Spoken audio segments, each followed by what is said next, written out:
नमस्कार, मैं हूं मृत्युंजय कुमार झा और कमोडिटी सुपरफास्ट में आपका स्वागत है। और शुरुआती दौर में गोल्ड में जो दबाव हमने देखा था, अब गोल्ड का मार्केट उस दबाव से बाहर आ गया है। तो सबसे पहले आपको बताते हैं कि इस वक्त की 5 महत्वपूर्ण खबरें क्या है। पहली खबर गोल्ड को लेकर ही 51,600 के ऊपर गोल्ड पहुंच चुका था इंट्राडे में, और 70,600 के आसपास है चांदी।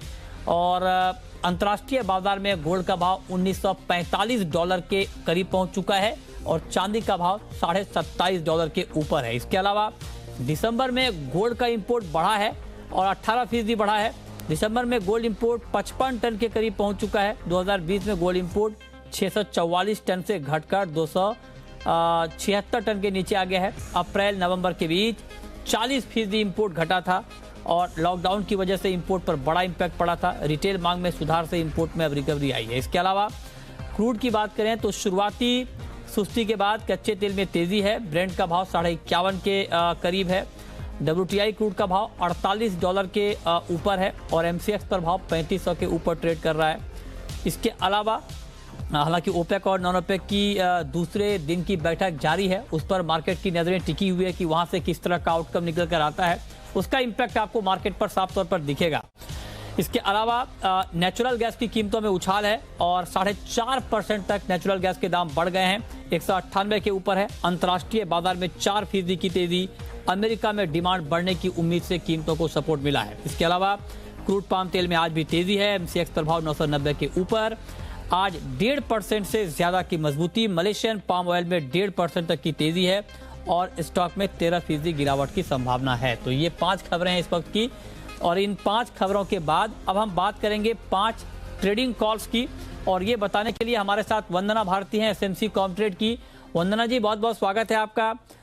गोल्ड पर आपका व्यू मैं जानना चाहूंगा, क्या लगता है आपको? 169 रुपए ऊपर है MCX पर गोल्ड, 51,600 के आसपास। क्या करना चाहिए इस लेवल पे?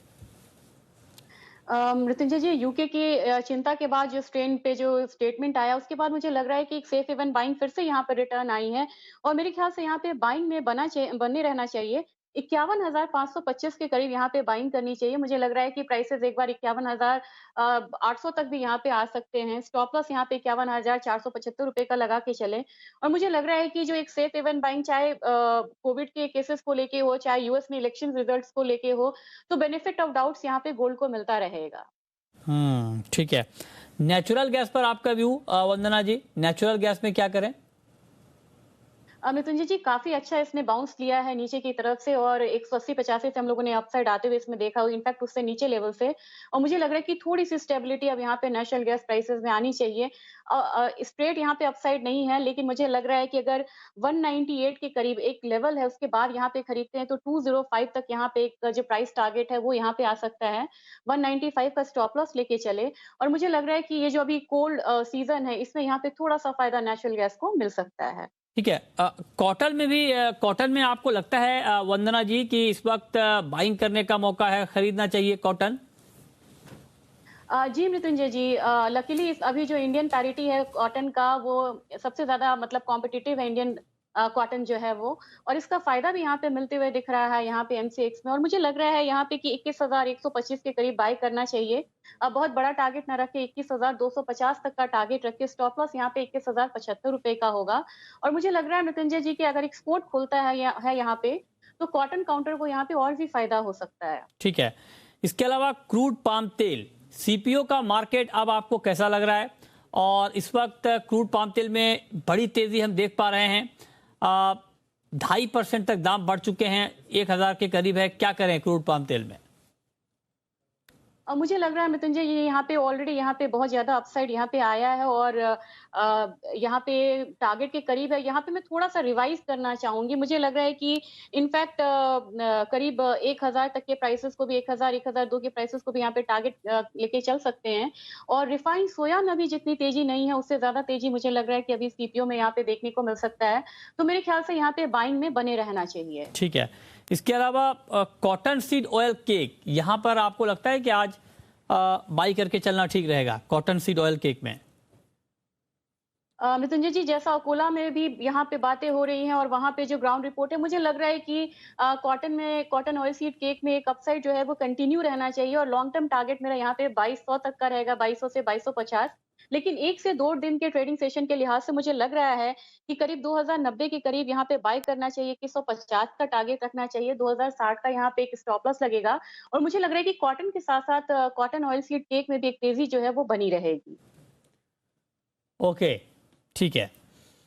तो ये 5 कॉल जहां पर आप ट्रेड ले सकते हैं, लेकिन अब शुरू करते हैं सवाल जवाब। और गोपाल हैं हमारे साथ, इस वक्त जुड़ रहे हैं चूरू राजस्थान से। पूछिए गोपाल। हाँ जी सर, नमस्कार। नमस्कार, पूछिए। हाँ सर जी, गुआर के बारे में जानना चाहते हैं, ऊपर में कहाँ तक जाएगा 2 महीने में, नीचे का टारगेट क्या है? ग्वार में बताइए वंदना जी, क्या लगता है ग्वार में अभी आपको क्या टारगेट है आगे का? मुझे मृत्युंजय जी लग रहा है कि ग्वार में एक बार मूव आएगा, अपसाइड का मूव आएगा। मुझे लग रहा है कि ये कमोडिटी अगर थोड़ा-सा लंबा मैं लूँ, मुझे लग रहा है कि 2021 के सेकंड हाफ में काफ़ी अच्छा परफॉर्म कर सकती है। ऊँचाई यहाँ पे मुझे लग रहा है कि अपसाइड जो है वो कंटिन्यू यहाँ पे थोड़ा-सा रह सकता है 4250 तक। डाउनसाइड मुझे लग रहा है कि 3650 आएगा। लेकिन अगर यहाँ पे किसान भाई है, लंबा यहाँ पे देख रहे हैं, तो मुझे लग रहा है कि उनको एक बार 4400 से 4500 तक टारगेट करना चाहिए और इकोनॉमी जैसे-जैसे खुलेगी, मुझे लग रहा है कि ग्वार बहुत अच्छा परफॉर्म कर सकता है 21 में। अच्छा, ठीक है। तो ये सुझाव है आपका ग्वार को लेकर कि ग्वार में अभी आप क्या कर सकते हैं। आधा फीसदी नीचे है एनसीडीएक्स पर ग्वार सीड का भाव। अगला सवाल दिलीप का है, श्यामगढ़ से है हमारे साथ। पूछिए Dilip ji. Sir, current market से गोल्ड में क्या करना चाहिए, सर बाय या सेल? करंट मार्केट प्राइस पर गोल्ड में आप जानना चाहते हैं कि बाय करें या सेल, बताइए वंदना जी। मृत्युंजय जी, गोपाल जी से यही राय रहेगी कि सुबह के करेक्शन के बाद यहाँ पे एक रिकवरी आ रही है गोल्ड में और एक सेफ हेवन बाइंग जो है वो यहाँ पर रिटर्न है। करीब 600 रुपए की रिकवरी ऑलरेडी आ गई, लेकिन मुझे लग रहा है कि 51,800 तक प्राइसेस जा सकते हैं। तो यहाँ पे आप बाय में बने रह सकते हैं। थोड़ा भी अगर 20-25 रुपए तक का भी करेक्शन आ रहा है, वहां पे बाइंग करिए और 51,800 को टारगेट करिए। स्टॉप लॉस आपको यहाँ पे लगाना होगा 51,500 रुपए का। ठीक है, अगला सवाल अमोल का है। अमोल शिरडी से हमारे साथ जुड़ रहे हैं। पूछिए अमोल। मैडम, सोयाबीन में आगे क्या रहेगा चल? बताइए वंदना जी, सोयाबीन में अभी क्या देख रही हैं आप आगे?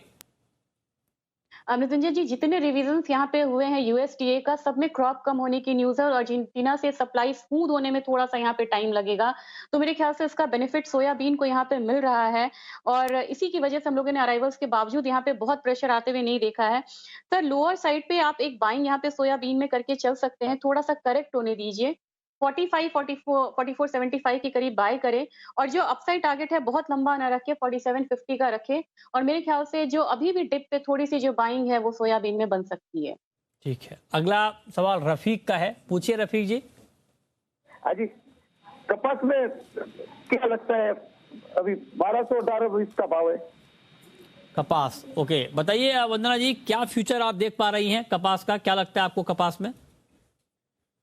मृत्युंजय जी, जैसा मैं बता रही थी, मुझे लग रहा है कि अगर एक्सपोर्ट यहाँ पे खुलता है तो यहाँ पे जो कॉटन काउंटर है और स्पाइसेस काउंटर है, 2 काउंटर को यहाँ पे अच्छा मुनाफा होने वाला है और मुझे लग रहा है कि यहाँ पे कपास में भी बाइंग में बने रहना चाहिए और अपसाइड में मुझे लग रहा है मैं थोड़ा-सा लंबा टारगेट यहाँ पे देना चाहूँगी। मुझे लग रहा है कि 1380 तक का जो टारगेट है, वो कपास में लेके एटलीस्ट चलना चाहिए।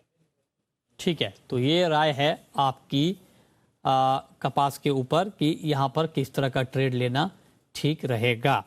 ठीक है, तो ये कुछ महत्वपूर्ण सुझाव जहां पर कमोडिटी में आपके लिए मौका ट्रेड का बनेगा। लेकिन सिल्वर, चांदी पर आपका एक व्यू मैं जानना चाहता हूं वंदना जी। चांदी में अभी ताजा भाव पर क्या ट्रेड आप देख रही हैं, क्या करना चाहिए?